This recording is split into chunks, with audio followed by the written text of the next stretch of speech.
বিশুদ্ধ পানির সংকটে পিরোজপুর পৌরবাসী দীর্ঘদিন ধরে দুর্ভোগে এই অঞ্চলের বাসিন্দারা।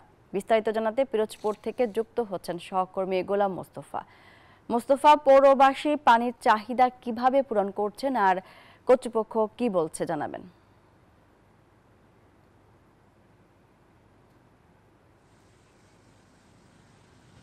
শুষ্ক মৌসুমের শুরুতেই মূলত পিরোজপুর পৌরসভাতে দেখা দিয়েছে পানির তীব্র দুর্ভোগ। এখানে মূলত এই শুষ্ক মৌসুমটাতে পিরোজপুরে নদী এবং যে খালগুলো আছে এগুলো শুকিয়ে যায় এবং পিরোজপুর পৌরসভাতে প্রায় 2 লক্ষাধিক বেশি জনগণ বসবাস করেন। কিন্তু এখানটাতে এই শুকনো মৌসুমে পিরোজপুর পৌরসভার যে পানি সরবরাহ যে ওয়াটার ট্রিটমেন্ট প্ল্যান্ট আছে এখানকার যে কর্তৃপক্ষ তাদের সাথে আমি কথা বলে জানতে পেরেছি যে মূলত এখানে যে নদী মূলত এখানকার পানিটা মূলত পিরোজপুর বলেশ্বর নদী থেকে পানিটা তারা সরবরাহ করেন।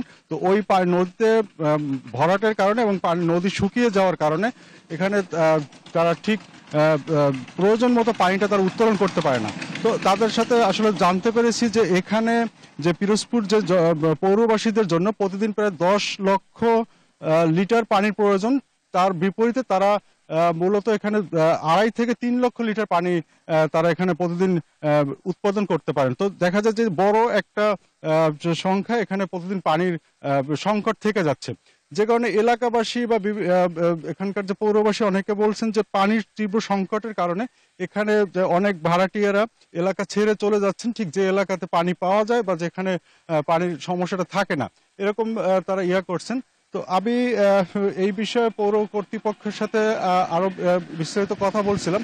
তো তারা আসলে জানাচ্ছিলেন যে একটি আশার কথা জানিয়েছেন যে খুব শীঘ্রই তারা নতুন একটি ওয়াটার প্ল্যান্ট তৈরি ব্যবস্থা নিচ্ছেন এবং আশা করছেন যে এটি তৈরি হলে যে খুব আগামী 20-30 বছরের জন্য পিরোজপুর পৌরসভাতে পানির দুর্ভোগটা থাকবে না। তো এই ছিল আমার কাছে সর্বশেষ। ফিরছি স্টুডিওতে। মোস্তফা, আপনাকে ধন্যবাদ।